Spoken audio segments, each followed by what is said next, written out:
โดยเตะอยู่เซียงไฮ้เจ้าอยู่ที่เดิน L Sports Park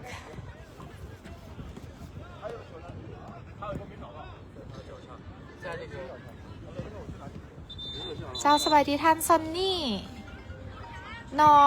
คำนะเจ้าเพื่อนสบายดีลูกหลานทุกคนพิเศษแมนทันประธานเวียงไซของเขานะเจ้าประธานเพิ่นกับแมนติดต่ำน้องๆเขายังใกล้ชิดเลยเพราะว่าอากาศหนาวหลายอีหลีน้องๆเขาแมนบางคนยังสั่นอยู่เนาะแต่ว่าตอนนี้มันได้อบอุ่นทางกายแล้วก็ถือว่าเกี่ยมพร้อมเข้าสู่สนามเนาะเจ้าขอบใจท่านบุญมีพันธวงศ์เนาะเจ้า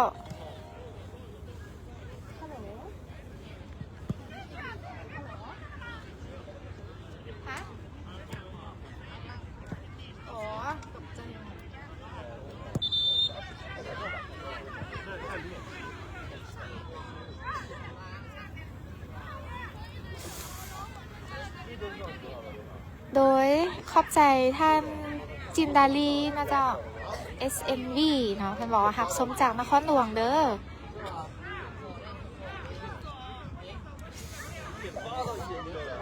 มือโค้ดกับมืออันแอดกับแข่งแล้วเนาะเจ้า หนาวแท้น้องๆเขาก็ได้จนได้ใส่ถุงมือเข่าเดินเนาะสู้ๆเด้อ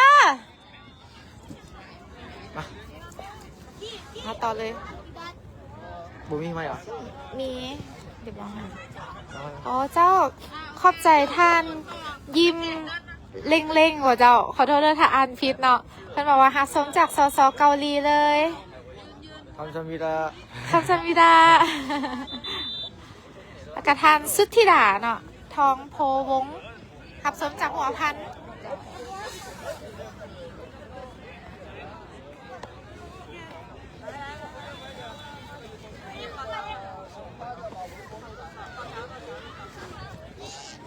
บรรยากาศตอนนี้อากาศหนาวแห้งเนาะตอนนี้เอาจะเป็นทีมเข้ามาดิ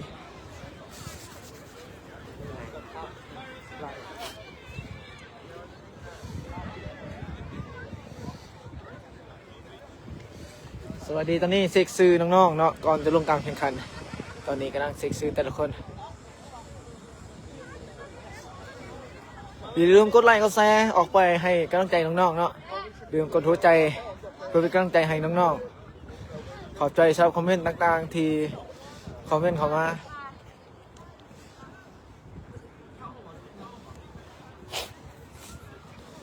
ดังแดงเลยเนาะตอนนี้อากาศแห้งอากาศหนาว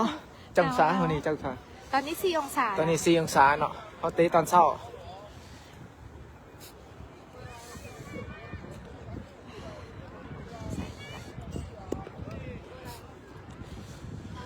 อย่าลืมกดไลค์กดแชร์ออกไปเพื่อเป็นกำลังใจให้น้องๆนะคะของเขา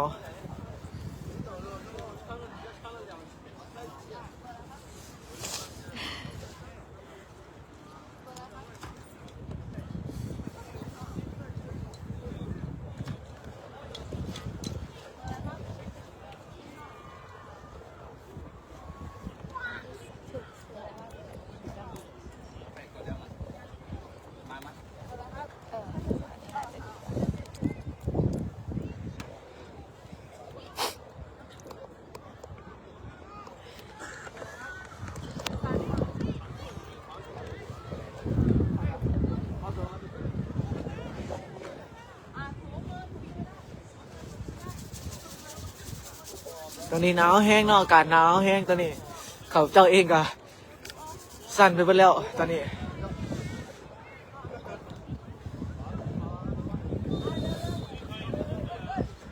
ลงสู่สนามแล้วเจ้าเอาไปแล้วย่างลงสู่สนามกัปตันทีมคือลักกี้เนาะ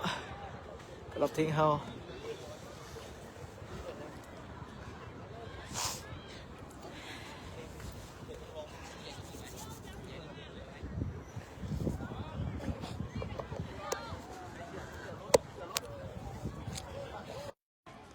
สวัสดีได้ยินว่าได้ยินเราขอยกโป้ให้ในเจ้าเด้อโดย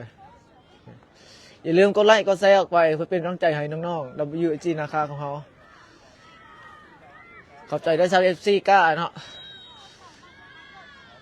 ตอนนี้กำลัง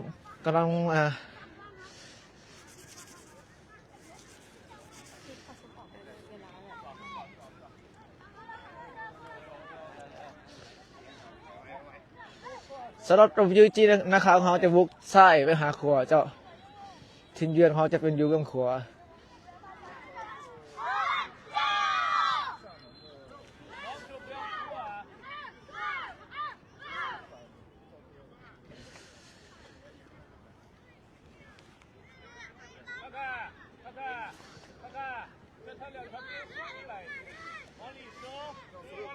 เป็นวันเคลียร์จากคู่ต่อสู้ทุกคนเข้าเต็นท์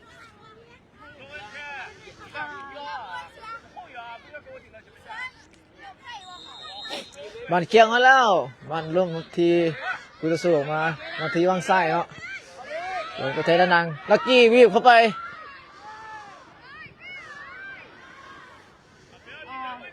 เด็กๆเข้าข้างในเต็นท์ เป็นบ้านยนต์ของWG นาคาของเราบ้านทุกวันทีพลิก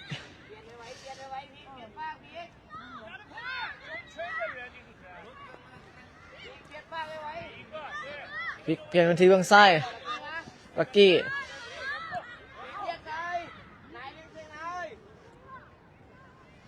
ออกไปทีเบื้องซ้ายของนาคาของเขาการไกฟี่กลับมาขึ้นหลังให้นายบ้านเสียไปคูตะสูเอามาได้ลักกี้ญาติบ้านขึ้นได้บ่พลิกเลยบ้านมา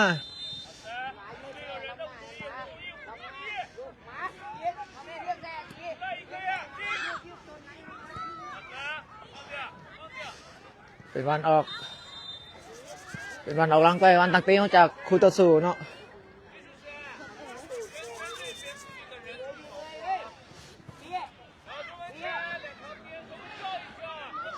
สิ่งใดที่พลาดนะครับท่านก็ขอโทษขออภัยเนาะเพราะว่า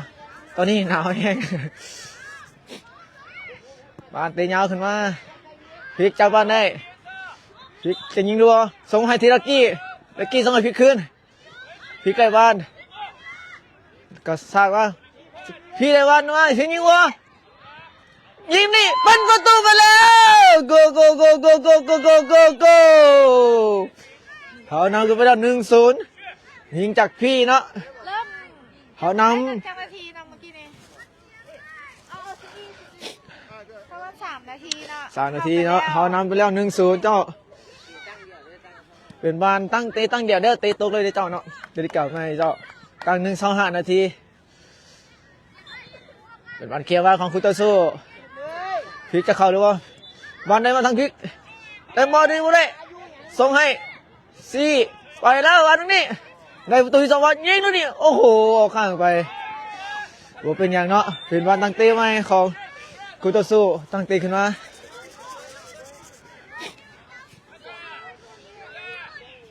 ขอบใจรับเสียคอมเมนต์ต่างๆที่ให้กำลังใจน้องๆเนาะ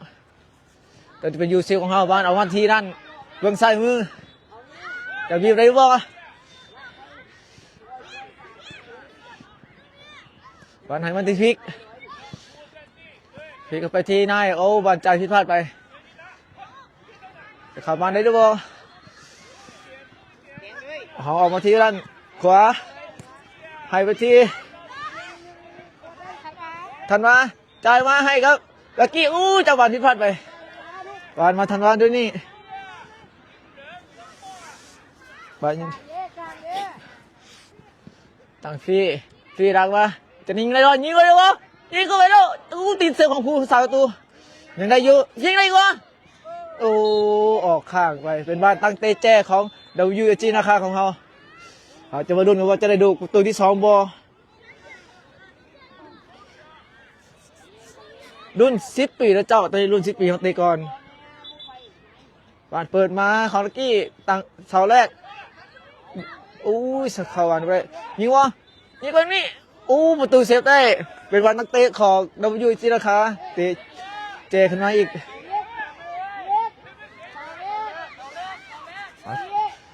ลัก กี้เปิดบาลเสาแรงมานายส่งให้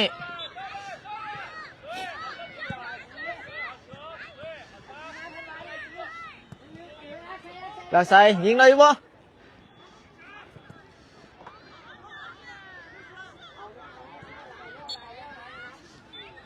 บานฟาวบานฟาวของนักค้างเขาผิดฟาวเนาะ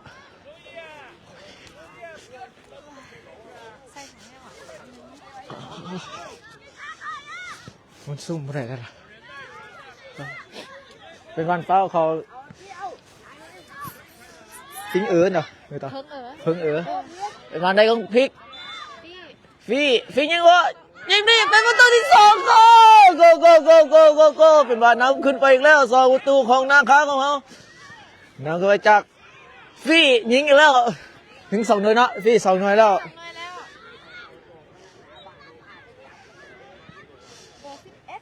เขานำขึ้นไปแล้วตอนนี้2 ประตูต่อ 0จากฟี่หมายเลข11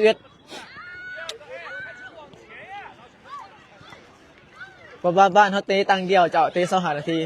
เขาได้ประตูเขาต้องเฮ็ดประตูให้มันได้เปิดยาวขึ้นมาสกัดลักกี้ได้บ่ฟี่สร้างมาฟี่แทงให้ลักกี้เลเกฟี่ยังบวิทคุตสุเป็นบานทุ่งของคุตสุบานทุ่งของนาค้างเขา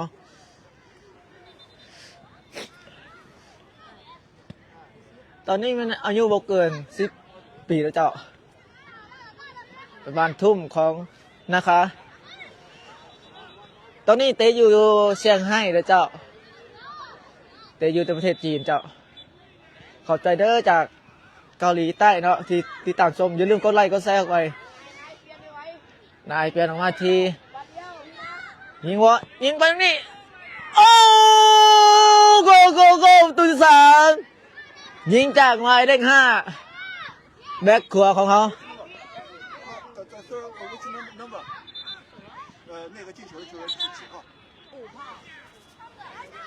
หมายเลข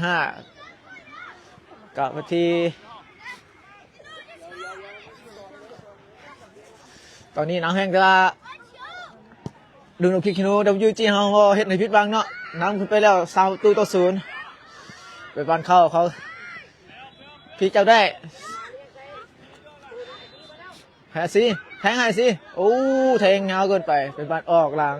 เดี๋ยวนักเตะของคุตสุสกอร์เฮาตอนนี้เขานำไปแล้ว3 ประตูต่อ 0เนาะเจ้าฟี่ยิง2 หน่วยเบอร์11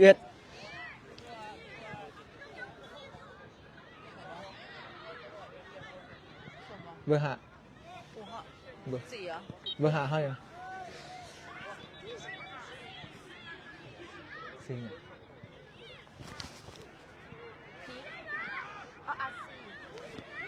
ไปบานมาทีพลิกพี่ใจให้ลักกี้จะไว้ยิงก่อนยิงดิโอ้ยตีนบล็อกใจออกมาให้เปิดคอนเข้ามาก็ทีพี่ยิงวะออกมาให้ทียิงดิมาโกขึ้นไปน้ำไปอีกแล้ว4 ประตูต่อ 0เจ้ามาแบ็คขวาแบ็คซ้ายเขายิงทั้ง2 คนเลยเนาะ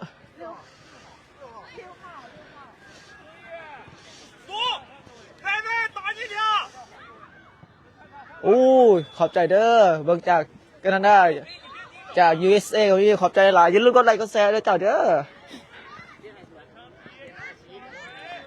มาในเปลี่ยนตัวเฮาเปลี่ยนตัวที่ดินเปลี่ยนตัวตอนนี้เฮามีการที่จะตัวขึ้นเนาะคือมังกรกับแบงค์จะเข้าบูฮูจะเปลี่ยนตัวให้ออกมาอยู่ที่ฟิกจะวันมาฟิกส่งให้กันว่าเป็นธนาแทงขึ้นมาเป็นวันออฟไซด์วันนำหน้าเนาะตอนนี้ไม่มีวันนำหน้าเดี๋ยวเจ้าเด้อ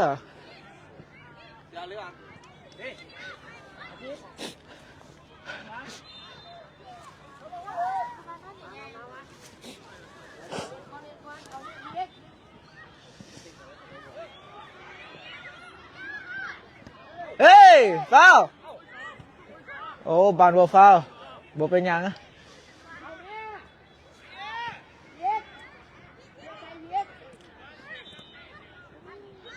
ถามว่าใช่โอ้ฟรียิงเลยเนาะบาทเดียวไปเป็นตัวของดาวยูอินเตอร์คาของเราเปลี่ยนตัวมังกร เอ็ม ครับ เป้ละครับแบงค์ เนี่ยดีใจให้ทุกท่านตอนนี้เอเป้ลงมาแล้วเนาะเป็นวาน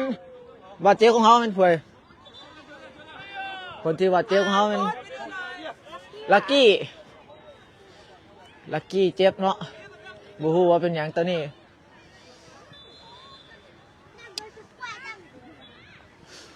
ตัวนี้หนาวแห้งเนาะตัวนี้แต่ว่าน้องๆยังบูเฮ็ดให้เศร้าเล่าเขาผิดหวังเลยลักกี้ออกไปพักผ่อนที่ข้างสนาม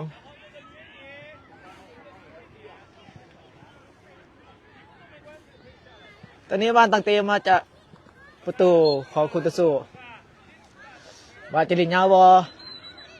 บาออกมาที่ด้านเบื้องซ้ายบังกรเข้าบ้านนี่โอเปเป้บังกรได้ส่งบาทผิดพลาดนิดนึงคุณตะสูเอาขึ้นมาโบวิดแฟงบังกรถึงบ่บังกรบ่ถึงบานออกข้างของคุณตะสูได้ทุ่มเนาะตอนนี้อายุ10 ปีว่าแต่รุ่นบุกเกินอายุ10 ปีตอนนี้แข่งอยู่เซี่ยงไฮ้ได้เจ้าเด้อตอนนี้เขานำไปแล้ว4-0เจ้าเป็นบานฟ้าวบานทุ่มเขาได้บานฟ้าวเนาะ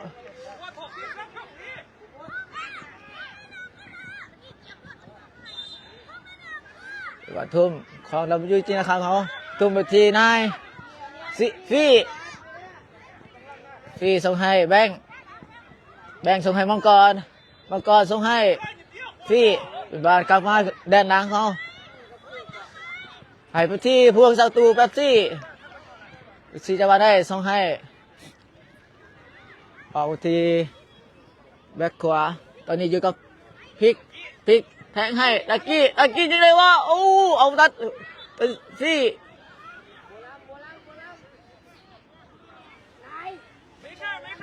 ไปบ้านทุ่งของ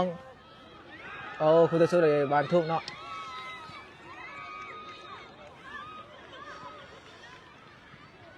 ตรงนี้หลายคู่ก็เลยทำการแข่งขันตอนนี้สกอร์เขานำอยู่4-0นะเจ้าเด้อเวลาการดำเนินไปฮอด6-7 นาทีแล้วเจ้ามังกรได้บานมามังกรให้มาที่แฟงให้ที่ลักกี้จะว่าได้ลักกี้ส่งมาแฟงจะได้คอนเข้าไปบ่ลากสั่งมาแบงให้ลักกี้จับยาวไปหน่อยนึงลักกี้เข้าบานได้บ่แฟงเข้าบานได้บ่ไปบานออก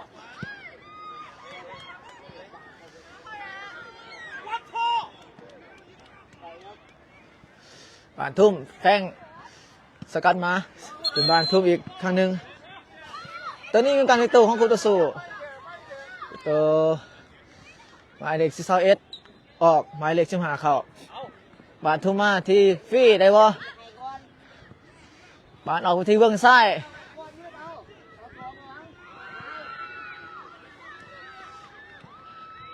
บานเกียงมาอยู่ที่แดนหนังของเรากลับไปที่พวงเสาตู้แป๊บซี่ย้อนกลับขึ้นมากลับที่แป๊บซี่ครั้งหนึ่งแป๊บซี่เห็นออกมาพลิกได้แล้วพลิกกระซังมาบวิดคุณตะสู้ได้บ้านแล้วออกมาแทงมาแป๊บซี่จะมาได้หรือวะบอลเขาใจกันหนึ่งเกือบเข้าประตูเนาะกองหลังกับประตูเข้าใจกันเกือบเป็นบ้านสกัดเข้าประตูตัวเองตัวนี้เป็นบ้านตั้งเตะแจ้ของคุณตะสู้ตอนนี้นะครับเขาจะป้องกันประตูเลยว่าเพื่อจะไม่ให้เสียประตูเป็นบ้านตั้งเตะแจ้แบบที่พร้อมบอบ้านเตะแจ้ยูนเขาวะออกขาออกหลังก็ขอโทษเขาไปเป็นบ้านตั้งเตะขึ้นมาจากพวงเสาตูแป๊บซี่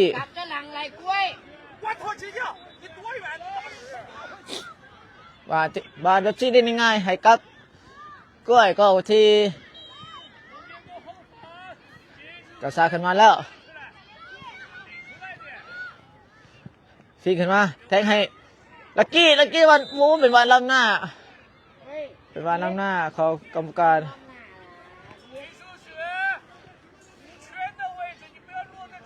เป็นวันตั้งตีข้างหน้าล้ำหน้าเจ้า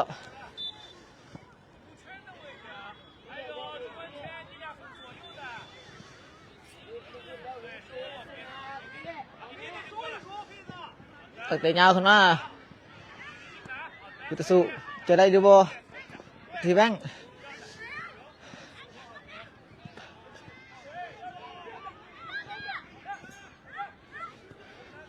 บานยังพาคนฟี่พลิกได้บานพลิกแทงให้ลักกี้เป็นบานล้ำหน้าอีกแล้วลักกี้ล้ำหน้า2 ครั้งอีกแล้ว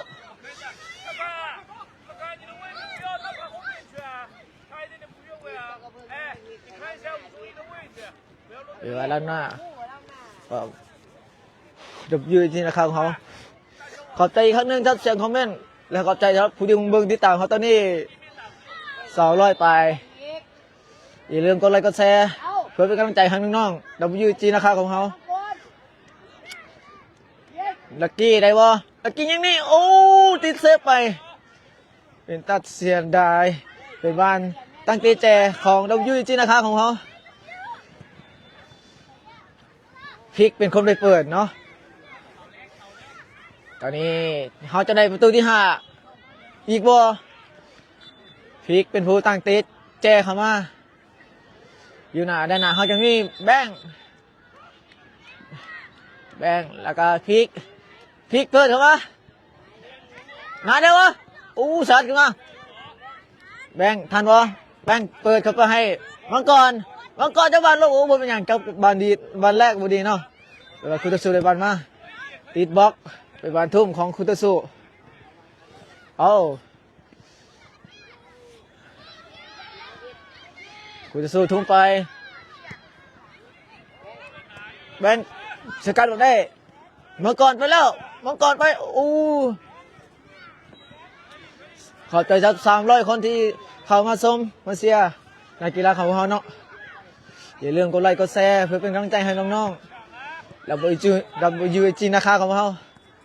บางทีแบงให้ตีมังกรเป็นบอลนำหน้าบอลออกแล้วเนาะเป็นบอลทุ่มหนาวลายจนเล็กน้อยคนจีนแพทออฟแก้มเป็นบอลฟาวตุ้มฟาว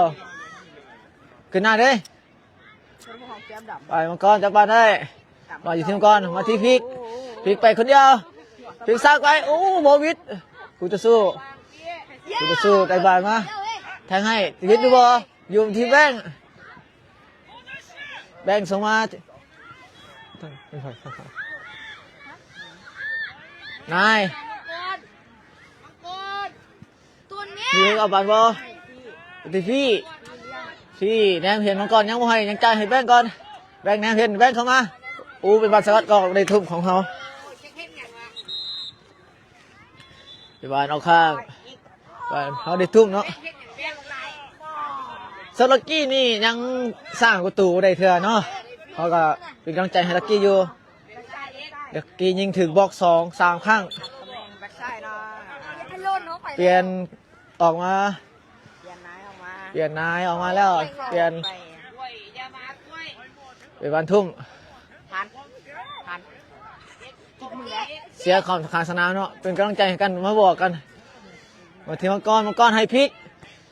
จ่ายออกไปให้ลักกี้ยังเมื่อยเถอะพลิกส่งให้ไปลักกี้อีกทีนึงลักกี้ไปได้วะอยู่แทงให้ฟรีไปแล้วเรียบเลยโอ้ตีเซ็กเขาดูวะมังกรได้บานอยู่เดี๋ยวจะดูว่าเป็นวานตั้งเตะแจโอ้ตอนนี้เขาเจ้ากันหนาวแห้งนะ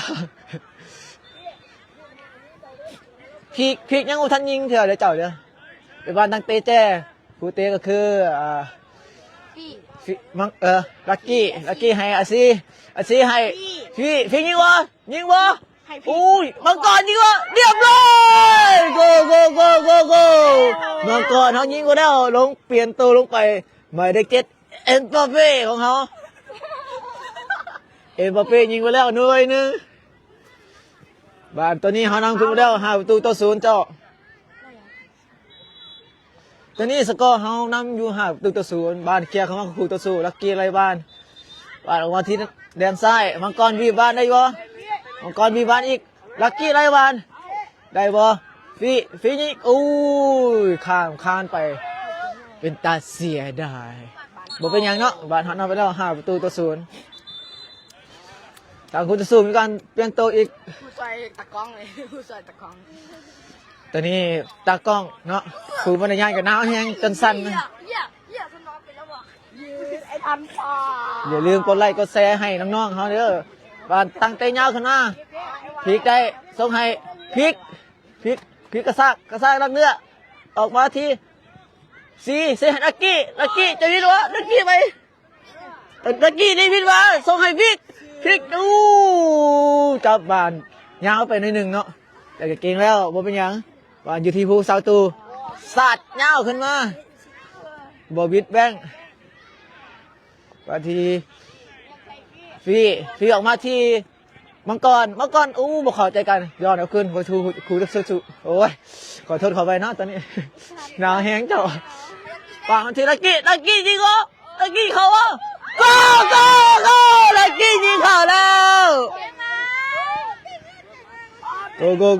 กลักกี้ยิงไปแล้วเนาะวิธีความหวังของแฟนๆสุดท้ายก็เฮ็ดให้จนได้เนาะบ่เฮ็ดให้แฟนบ้านเพียงผิดหวังตอนนี้เขานำไปแล้ว6-0เจ้าถามคนนึงใครเมื่อกี้ล่ะบีบเลยเบนยิงเลยน้องสิก็สู้พลิกกระซากไปพลิกยิงวะโอ้ต่ำเสาเจ้าเป็นบ้านนักเตะของคุตสุ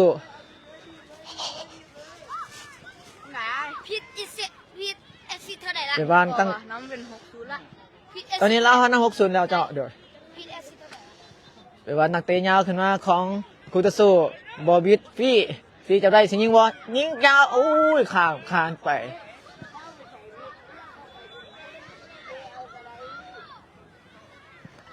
เป็นบ้านนักเตะจากประตูขึ้นมาตัวนี้อากาศหนาวแห้งเจ้าอยู่ที่6 องศาที่7 องศาเนี่ยเจ้าแต่ว่าน้องๆเขาบ่หวั่นไหวบ่เห็นให้สาวเราของเขาผิดหวังเป็นนัดแรกเขาบ้านเย่บ้านนักเตะจากนาประตูขึ้นมาสาดยาวขึ้นมาโบวิดฟิกสาดวันยิงวะยังโบวิดคุณสุได้วะบางกรจะวีบขึ้นได้วะเอาบานมาไปบานออกข้างของเขาโยนให้ฟีได้บานมากระซากไปฟีจะได้วะดูได้ไปแล้วฟีให้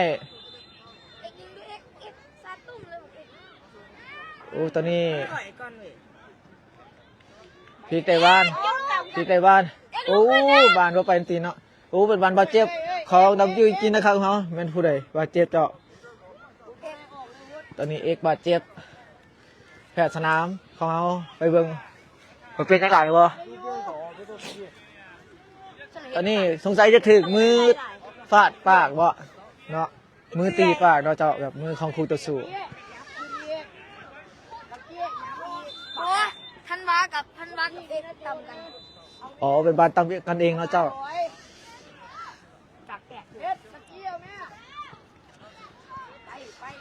พลิกไปแล้วไอ้ฟียิงวะฟียิงไปแล้วโอ้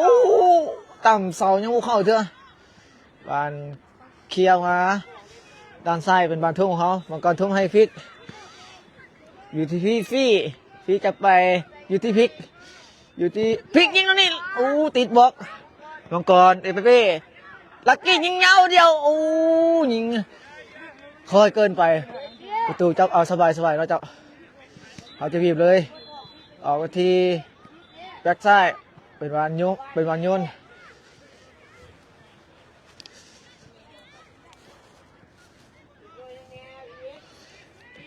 ยนทุ่มมาให้กับฟีโอ้โบวิดฟิกได้ขึ้นหมายเด็กแปลกเขายังคุกคิกอยู่หน้าประตูอยู่เ เขาจะเอาอะไรวะแบงค์เอาอะไรคืนพลิกได้ป่ะพลิกแหนมเห็นลักกี้อู้บาดวงเข้าใจกันไปบานลงมาทีด้านหลังเขาไปทีลักกี้กลับมาทีทันว่ามาทีแบงค์จี้ขึ้นมาแบงค์ไปทีฟี่ลากไปส่งให้ลักกี้บิดลักกี้ได้บ่อู้ยังบ่ได้เถอะไปบานเคี่ยวข้างเป็นบานทุ่มของเราอยู่จี้นะครับเขาอยู่ที่แบงค์เก่าทีแบงค์ในบ้านมาแบงค์จี้เข้าแบงค์ให้มังกรเอเปเป้เข้ากระซ่าไว้ให้ที่บ้านเคี้ยวมาไปว่าตั้งเตเจ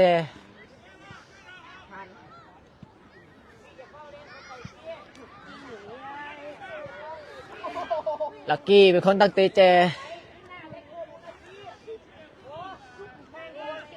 กี้เปิดเงาสั้นๆนะครับพี่ยิ่งวันนี้ข้ามคานไปอุ้ยเดี๋ยวว่าทำคานไปวันนักตีจักเป็นบอลไปด้วยแล้วคือเรายืดจินนะขังเขาเอาชนะไปแล้ว6-0ไปบ่ล่ะพี่จับมือก่อนไว้ ตอนนี้เป็นบ้านขอบใจซึ่งกันต่อกันตอนนี้จบเวลาไปแล้วเนาะสองหารที่เขาเอาชนะไป6-0เจ้าตอนนี้เป็นบ้านขอบใจกัน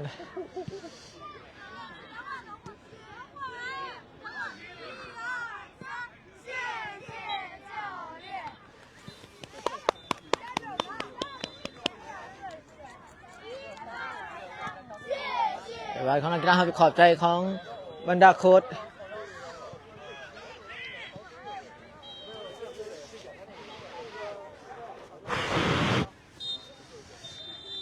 ลักกี้ยิงเราตัวหนึ่งขอบใจแฟนๆนะเดี๋ยวเป็นหนึ่งเด้อมาขอบใจแฟนๆก่อนเร็วเน็ต1 2 3ขอบใจกองเชียร์ เย้น้อยโอเคเป็นไงขอบคุณเบื้องโค้ดเนาะโค้ดใส่สุดนะโหน้องๆเฮ็ดตามคาดหวังของเขาได้เนาะเอาชนะนัดแรกไป6-0แล้วตอนซอยนี่เขาจะมีU12มีทำการแข่งขันจังหวะเขา11:45 นาทีเนาะสปอร์ตจีนก็จะเป็น10:45ของตัวลาว 10 โมงนี่เป็นU12เขาจะทำการแข่งขัน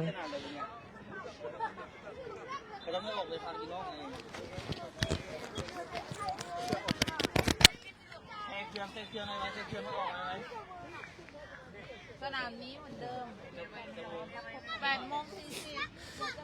8:40 ขอบใจกองเชียร์แฟนบอลชาวลาวเฮาทุกๆคนเนาะที่เขามาติดตามแน่กดไลค์กดแชร์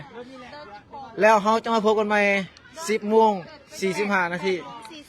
8:40เนาะมัน7:40โอเค เหลือเวลาอีกประมาณครึ่งชั่วโมงเดี๋ยวครับเปิดไมค์ อีกครึ่งชั่วโมงเฮาจะกลับมาไลฟ์สดใหม่อีกเนาะขอบใจ ค